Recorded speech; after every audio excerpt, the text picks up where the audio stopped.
Welcome to the NXT Podcast, your home for weekly NXT reviews and insight. The beautiful part of NXT is that when one dream ends, another dream begins. Find all of your NXT news, recaps, and analysis right here. So with that being said, we only have one question for you. Are you ready? We thought so. Let's get the show started right now. All right, everyone. This is Memphis Mark coming to you from Mullet Manor. And, man, we're going to do the NXT review for 3-5. And we've got Roadblock tonight and all heading up to Stand and Deliver before WrestleMania. So that just shows how close we are to WrestleMania week. I guess you could say it now. It's taken on a life of its own. I really want to, before I go, I want to experience one. So, and have the whole week to do it. I've got to enjoy some events over the years that way, and that is the only way to do it. But anyway, folks, they start off with not just your average recap of the prior week. No, they've got Alexis King, soon to be the new face of the place. They got him rolling in a custom cool white supercar. I believe it's a Lamborghini. I have to look at it again, but when you have a warning button over your ignition button, it's a fast car. Just to warn you there. They go in to a cool little recap of the prior week with Alexis doing his little thing up in there, and I thought he did a fantastic job, and it was kind of funny, you got Booker T and Vic, they're starting out the show standing next to the cage, and it feels a little UFC-ish. They're standing next to the cage doing their intros going into the match. Just looks a little familiar on nights that I don't watch wrestling. But they open up with a big cage match. It's an asylum match with weapons everywhere. And it's Dijak going against Joe Gacy. You know what? It starts off like you would think it would. Dijak will get the upper hand, and Gacy sells. But there's a little something, a little extra in this match. A little something. There happens to be a box in the corner that says "Do not open." Now, if you were from anywhere below, I'd say, if you were anywhere in the South, that was a pretty famous little gig. They had this little box that you would say "not open," and there was several little things around that, little scams back in the day, and there was funny things and jokes that you could play, but the box says "do not open." And this is not your average box. It's not like a cardboard box. This is a custom box with some air holes in the top. And it says "do not open." So that plays a part in the match because Dijak seems to be consumed by the box. But the match is pretty good, man. They're going back and forth and everything, but he keeps going back to the box. And then eventually he does get to the box, and he opens up the box. And it hits him right in the face. It's Jack in the Box redneck style. But anyway, so that takes on there. Gacy doesn't get a pin off that, but it does bring on Dijak to bring out the straitjacket. And so that gets in there. And then Dijak brings in a front door.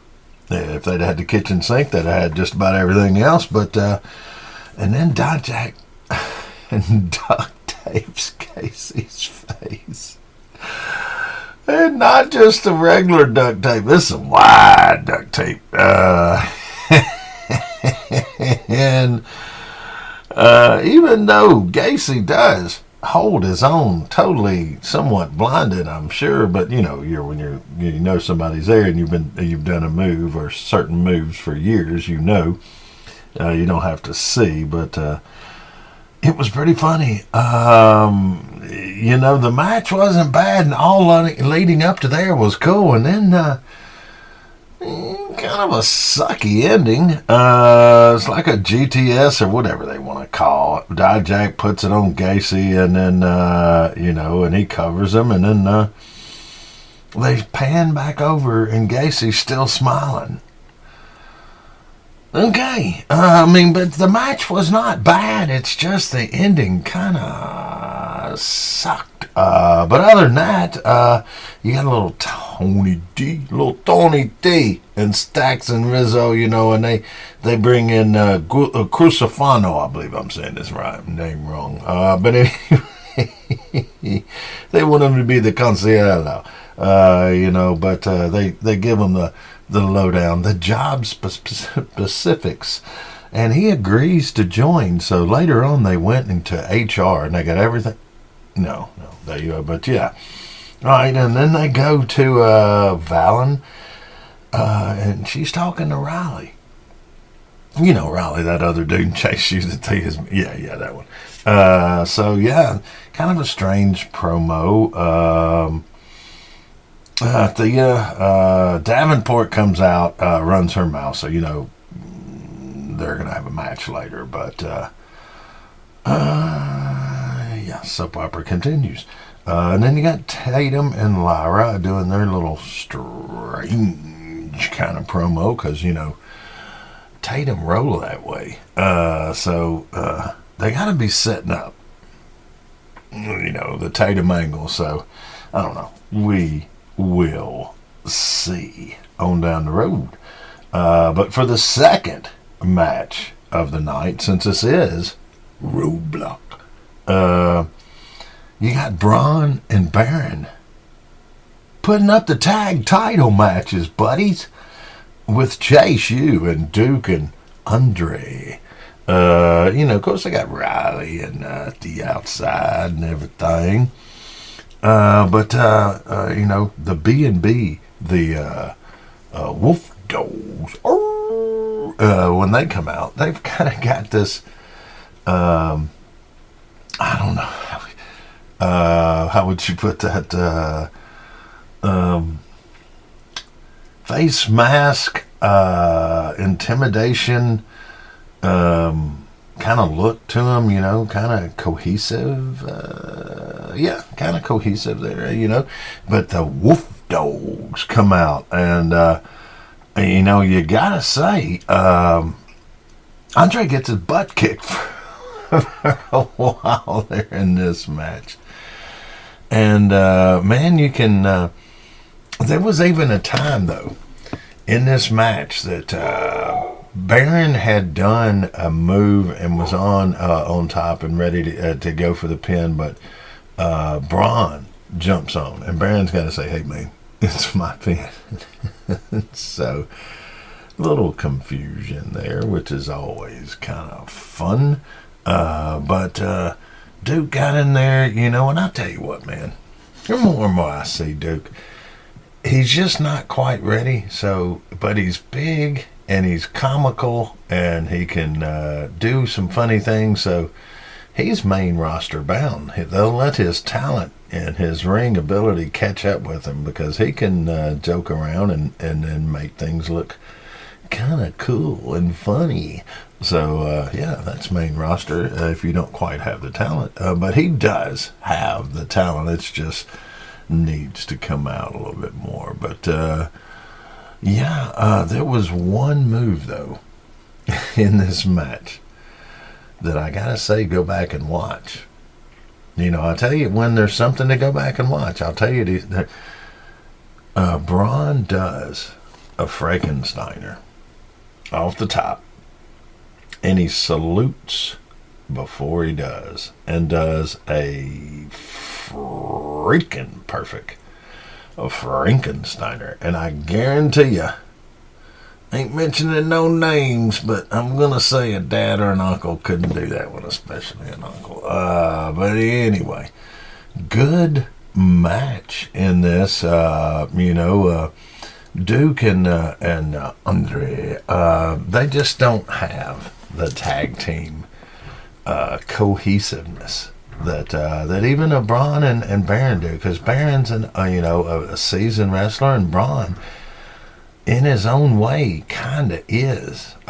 He's just working off the ring rust, So, it ends up being, towards the end there, it ends up being and before the end, they have to have some soap opera stuff. So, Thea looks over at JC. Jane is putting the L up on her forehead, which causes her to go berserk, which will lead to something a little later.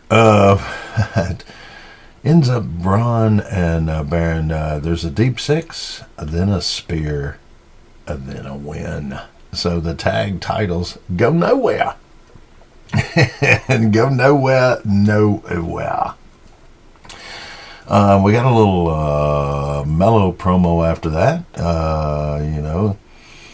and he's kind of explaining to Tony D, that people that jump the line, not only do they get a T-shirt, they get hurt. So he's kind of laying that on out there. And then we have our first Shawn Spears a sighting before they go to a commercial break. So maybe a little build there, and good for him, man. Good for him. And they really don't do a promo. They come from commercial break, they go straight in to Shawn Spears against the big the European, or maybe the Canadian Uriah Connors, a jabroni. All right, and guys, if you don't know what a jabroni is, when they give an established wrestler a match and they want him to look good for when you come and pay for the match, they give him a rookie, a wet behind the ears, has Simulac on his breath. A jabroni. And they gave him a jabroni, and he does some weird, Shawn does some weird kind of stuff. He's whispering in his ear. He's telling him, hey, hit me. Come on. Do this, do that. And then he just wipes him out. So, but at the end of the match, and it was a simple move for Shawn Spears, like a fireman's carry freaking slam. I don't know. These fancy kids have big names for that, but generally a fireman's carry slam.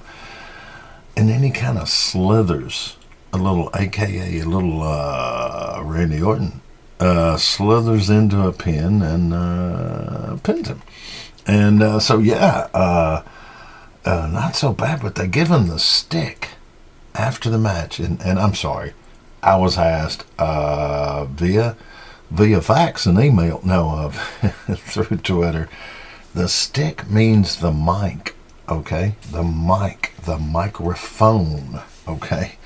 But they give him the stick, and he does pretty good. They've got the lighting just right, where the lighting's going down his face like a half and half cookie.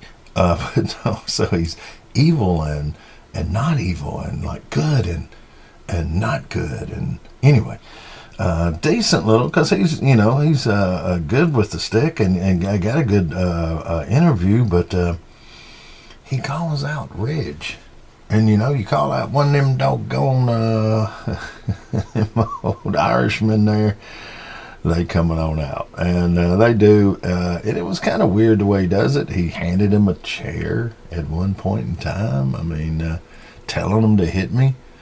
So we'll see where this angle is going. It's kind of like Sean Spears' new angle is, hey, I won't sell. You hit me, I'll tell you to hit me harder. You slap me, I say slap me harder. You kick me, I say kick me harder. So maybe that's his new deal there. I don't know. But from there, they do go to Brooks and Jensen, a little promo. And, Jensen comes out and he kind of tells Brooks, hey, man, I told you to grow a set of gonads, but did you really want to call out Oba Finney? I mean, there's a lot of, you could go to a roller coaster ride, you could just drive your car into a wall, there's a lot of things you can do, but you tugged on Superman's cape, and before you spit in the wind, but no, old Brooks says, he's ready, he's fired up, man. And so all Jensen can do is go, good luck, brother. And as he walks away, who steps into the scene but Dijak? Old Dijak's good for a line, and Dijak says, yeah, your buddy's a dead man, right? Yeah, and that was my best dead man voice, like Mark Callis, yeah. Rest in peace. No, that's terrible. I'm sorry. All right, so then they got a little promo with Dragunov, and he's doing his promo, cutting his promo, and then Stax comes out, and Stax comes out, and he's got Cruz with him, and he's kind of saying, hey, yo, I just want to introduce myself. I'll be seeing you at a later date and time. Later. Kind of cool. And then you got Lyra, and you got the ladies champ and Tatum Paxley going against the Kabuki Warriors. And I did not know, or I had forgotten, Asuka is undefeated on NXT. So, and you could tell in this match, in the teamwork, man. Asuka and, the Warriors were just, they were on time. Their moves were crisp. Every setup, every double team, everything was crisp. Lyra and Tatum. Now, when Lyra was by herself and she was going one-on-one, she was 70% up to par. But the Kabuki Warriors, they had to slow down. It was obvious in this match. And I like Lyra and I like Tatum, but it was obvious they were outclassed in this match. It was just rusty teamwork. It just was what it was. The Kabuki Warriors do win the match and retain the ladies tag team championships. So they're getting on out of town. They're heading to the pay window. You know what I mean? And then out of nowhere, AJ, CM Punk's wife, jumps in the ring and starts... Wait a minute. No, I'm sorry. Roxanne jumps into the ring and jumps on Lyra. And then, puts her arm out the window and waves it like it just don't care and does a little stomp on it. And, send her to the hospital. They got to load her up in an ambulance. And it's big because, we got Ava around because she's a GM. She's the, one with all the experience. But in this particular picture, in this particular pose, in this particular angle, in this particular storyline, there's HBK. So we have an HBK sighting. All right. So yeah. All right. That confused me. HBK threw me off. Hold on a second. All right. Like I said, HBK threw me off a little bit here, but then we're going to go to Val and Henry going against Miss Davenport. And you know what? I got to say, Valen had the little feud with Kiana James, and I have to say that ever since that feud, I think Valen has upped her game, or she has gotten the experience to where she's coming to her own. A beautiful young lady, a lot of talent, just wasn't real high on her with Brooks and Jensen. Ever since then, it's starting to become gold. So I don't know, because you got Davenport, which is just good. She just needs her right angle or something to come up, and then she's ready to go. So, and I gotta say, Fallon at one point in time in this match did just a little hand slip, nothing big. But her hand slipped off when she goes to make a move. And then when she does, she looks at her hand and she makes a reaction like, oh, little, she sold it.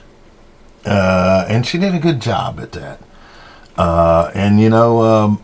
The match is okay. The match is okay. And then they throw Miss Davenport to the outside. And out of the crowd comes a figment from her past, a memory she thought she had forgotten. That freaky California beach girl, Soul Ruka, comes from the crowd, does a very weak slam move on her, or just a acrobatic move that did not go, but she sold it. And then Valen gets a big kick and takes the young lady out. So, Valen gets the win, and we know what that is going to happen. What's going to come from that is Valen and Ruka next week. And then you got Chase Yu doing a little interview, and JC's in there calling them kind of losers, and Thea comes in and explains that, hey, she threw down with Izzy and Kiana, and so she needs a tag team partner. But then JC says, hey, busy next week, got a rave. No, she's busy next week, so no JC. So they're going to bring Valen into this. They're going to bring another person into this spot. Same bad channel, same bad time, folks. Will have to tune in next week. Okay, got a little promo from for the Heritage Cup with the No Quarter Catch Club. Do their little cool little walkout. They're giving them a little time, a little TV time before their interview. So not so bad. But then you got Ava and Gigi. And Gigi wants some of Yana Grace because of it costing her a match, and Yana, Miss Grace, does not want, because she's a beauty queen. But because Gigi is such a potty mouth, they've agreed to kind of, I'm going to call it the makeover match. So if to get the match, if Gigi loses, then Miss Grace gets to kind of do a makeover of Gigi, which could go a lot of different ways, folks. It could go a lot of different ways. But then we've got, which I think was the best promo of the night, possibly because of the surprise, the angle, the suspense. What might I be speaking of? Well, it's them old shenanigan guys there. The catch quarter, or the no quarter catch crew. Okay. If they're around long enough for me to remember that, then it was like some of my old employees back in the restaurant days. You got to be there 60 days before I learn your name. But no, they've got the guys out there, with Charlie Dempsey being the winner. But, they've been setting us up with the quarter catch call rules, or the clause is what and not Santa, but the clause in the contract. And what it is, it's the Freebird rules. Yeah, the old Freebird. The Freebirds, you never knew who you were going to face back in the day, in the territorial days. So it was... it could have been Buddy, it could have been PS, it could have been Terry Gordy, it could have been, just different guys from a Garvin to this.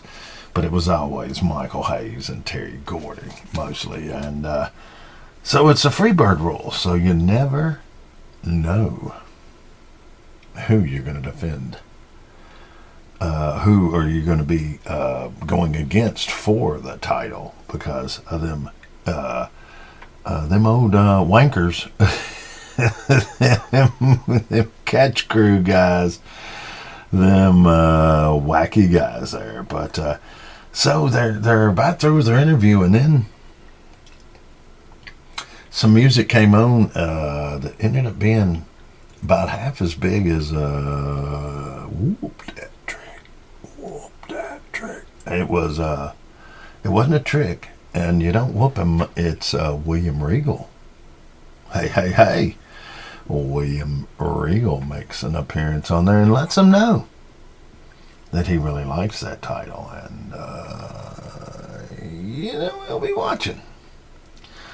He'll be watching. So we'll see how that goes. And then a little quick thing with Noam and Metaphor where he's all distressed, and then Lash Legend brings him back to life. Imagine that. And then they've got a quick little spot with Von Wagner and Mr. Stone, and Mr. Stone wants to challenge Lexus King alone, and Uncle Von says okay. So. There we go. Excuse me. I cracked myself up. But then we got the main event, folks. We've got the main event. It's Mello and that's him, with his personal hand-picked security staff this time. No Tony D tricks. With Tony D and Stax and Rizzo, they're all going to show up and hang out and have a match. Yeah, it's groovy. But about the match is like you would expect. It's a good match, going back and forth. And they got to fill the time. And I could sit here and tell you move for move, but Tony D's going to have the power moves. Mello's going to catch his little spots, take a knee or an arm, do some jumping off the top ropes because he is so much smaller than Tony D to make it look good. And he does pretty much. At one time, Tony D throws him out of the ring and his specially hand-picked security staff catches him. But Mello was selling kind of funny. He didn't seem right. It was kind of funny, his body reactions. But it looks like he's about to take this match. And he's up there for the him don't miss. And then he hears that music. Whoop that trick. That's the worst rendition you've ever heard in your life. But it causes him to be distracted. And in NXT, when you get distracted, somebody's going to whoop that trick. And that's what happens. Tony D does the big slam, and then bam, bada boom, bada bing. Tony wins. But they give Tony the stick afterwards, and he says, hey, yeah, you lowly, whoa. I'm a giving Dawn. And he gave him Trick. Trick comes in there, jumps on him, and of course that means Trick whoops that Trick. So that's how we end it with Mello, him, a little surprised and befuddled. I like that word, befuddled. I've been trying to work it in for 3 weeks. But yeah, we got, that's the way it goes off a camera, folks.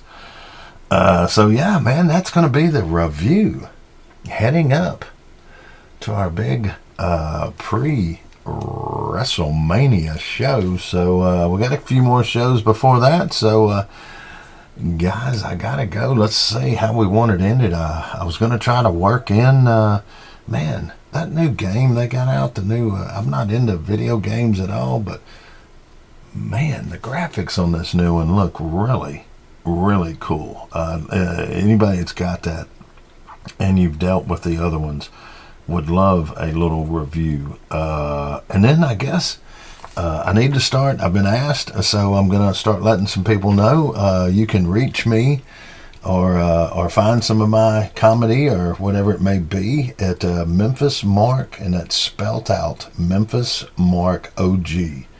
At Gmail, at YouTube. You can find me on Twitter. Thursday nights we're doing the B-rated comedy show at 9 o'clock Central Time. So just check my X or Twitter, my X spot, whichever it may be, and it's always got times. But anyway, let's go ahead and end this up. But if you can, get out there and help a rescue group, anything you can, because I'm asking for help now for the first time in my rescue group. We're doing a little GoFundMe to build a couple rescue shelters, so I know what it's like now. So please, when you can, if you can, get out there and do what you can. And of course, spay and neuter. And guys, this is Memphis Mark, and what? I'm out. Thanks for listening to the WWE Podcast. Don't forget to subscribe on your favorite podcast app so you don't miss a show, or head to WWEpodcast.com. And for all of these shows ad-free, head over to patreon.com/WWE Podcast. Until then, we'll see you next time.